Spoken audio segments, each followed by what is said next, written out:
warahmatullahi wabarakatuh. Bismillahirrahmanirrahim. Alhamdulillahi rabbil alamin. Alladzi bi ni'matihi tatimmus shalihat wa bi fadlihi tanzilul barakat. Allahumma shalli wa sallim wa barik wa karim ala sayyidina Muhammadin wa ala alihi wa sahbihi ajma'in ila yaumil ba'd. Amma ba'du. Kaum muslimin, kaum muslimat dimanapun Anda berada, rahimakumullah. Syukur alhamdulillah kehadirat Allah Subhanahu wa taala. Shalawat dan salam mudah-mudahan tetap kepada baginda kita, Nabi besar Muhammad sallallahu alaihi wasallam. Kaum muslimin, kaum muslimat rahimakumullah. Patutlah kita bersyukur. Sampai saat ini alhamdulillah kita diberikan kekuatan untuk melaksanakan ibadah di bulan suci Ramadan. Nikmat yang sangat besar yang diberikan oleh Allah ini. Tentulah kita harus ingat kepada Allah Subhanahu wa taala yang menciptakan kita. Kaum muslimin, kaum muslimat rahimakumullah, mungkin pada paham, pada mengerti, pada tahu dengan ayat ini. Wa ma khalaqtul jinna wal insa illa liya'budun.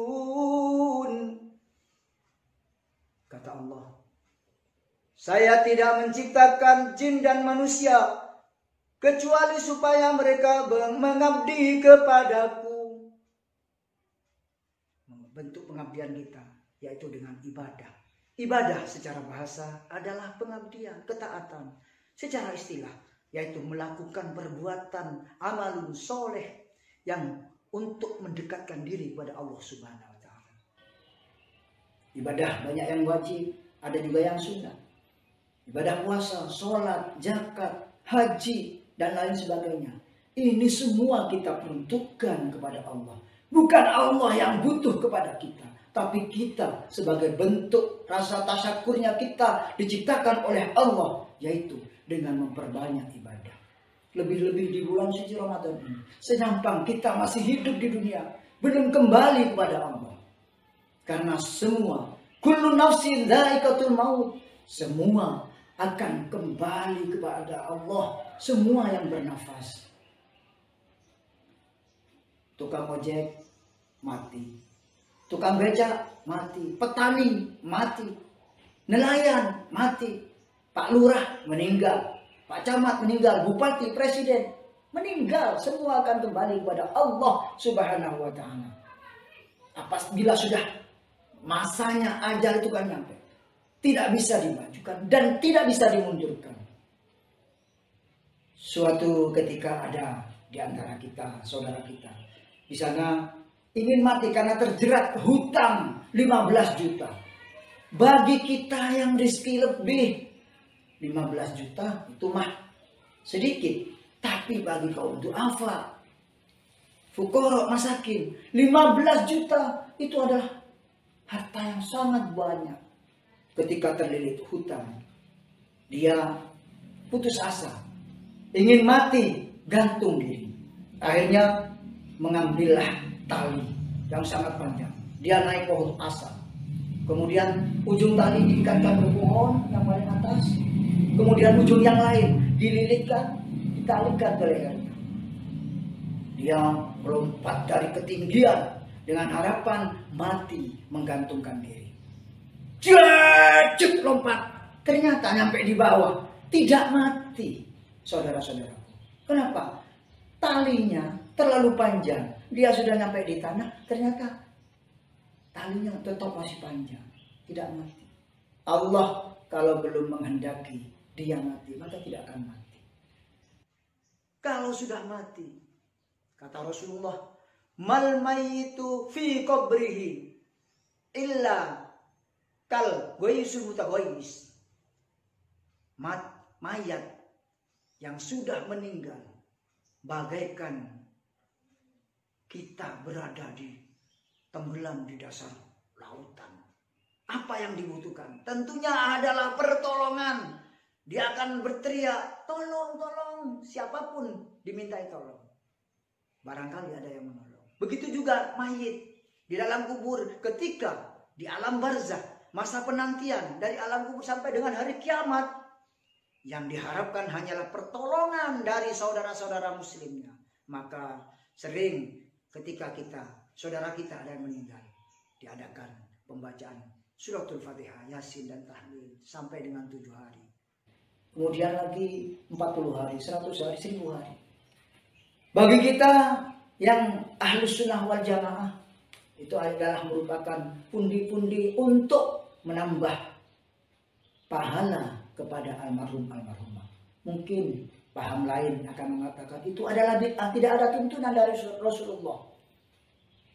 Tapi tidak usah kita mempermasalahkan. Yang penting kita ingat apa gurauan dan candaan dari Kiai Haji Abdurrahman lain. Gus Dur bilang, Gus, apakah nyampe Gus ketika kita mengirimkan Fatihah kepada almarhumah? Kata Gus Dur, nyampe. Buktinya setiap saya ngirim tidak pernah kembali. Nah, untuk itu setiap ada saudara-saudari kita yang meninggal, mari kita menyumbangkan pembacaan suratul Fatihah, Yasin dan tahlil. Itu sangat bermanfaat kepada saudara-saudara kita. Kemudian tentu kalian semua, panjenengan semua pernah ingat apa yang disabdakan Rasulullah Muhammad SAW. Idza mata ibnu Adam in qata'a amaluhu illa min thalathin, shadaqatun jariyah aw ilmin yuntafa'u bihi aw waladin shalih. Apabila mati anak Adam, semua amalnya terputus kecuali 3 perkara. Yang pertama, sedekah jariyah. Yang kedua, ilmu yang bermanfaat. Yang ketiga, doa anak soleh. Untuk sedekah jariyah, setiap kita punya lebih. Ada hak fuqara masakin. Marilah kita belajar bersedekah. Bila kita memiliki kelebihan rezeki 1 juta, 2,5%-nya 25.000 kita berikan anak yatim, kita berikan fuqara masakin. Itu sangat bermanfaat. Tidak usah nunggu 1 tahun, tidak usah nunggu 1 nisab. Ketika kita punya rezeki, kita belajar memberikan sedekah, kita berzakat, kita berinfak. Kemudian ilmu yang bermanfaat. Seperti halnya saya menyampaikan sedikit walau 1 ayat. Kemudian ketika panjenengan membacakan, mengikuti apa yang kami pesankan, saya juga ikut memperoleh pahala itu. Karena itu adalah sedekah jariyah. Begitu juga panjenengan mengamalkan, diberikan pada orang lain, panjenengan juga akan mendapatkan pahala itu ketika kita di masa penantian. Yang ketiga, doa anak soleh. Untuk sedekah jariyah, setiap kita punya lebih, ada hak fuqara masakin. Marilah kita belajar bersedekah. Bila kita memiliki kelebihan rezeki 1 juta, 2,5%-nya 25.000 kita berikan anak yatim, kita berikan fuqara masakin. Itu sangat bermanfaat. Tidak usah nunggu 1 tahun, tidak usah nunggu 1 nisab. Ketika kita punya rezeki, kita belajar memberikan sedekah, kita berzakat, kita berinfak. Kemudian ilmu yang bermanfaat. Seperti halnya saya menyampaikan sedikit walau 1 ayat. Kemudian ketika panjenengan membacakan, mengikuti apa yang kami pesankan, saya juga ikut memperoleh pahala itu.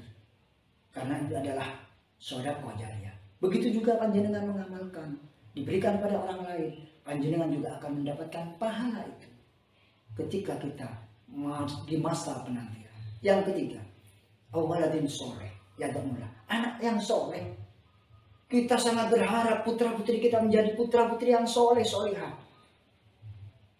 Itu memang mudah kita harapkan, mudah kita perbincangkan, bahkan mudah dimusyawarahkan. Tapi untuk menjadi kenyataan sangatlah sulit, tidak semudah membalikkan telapak tangan.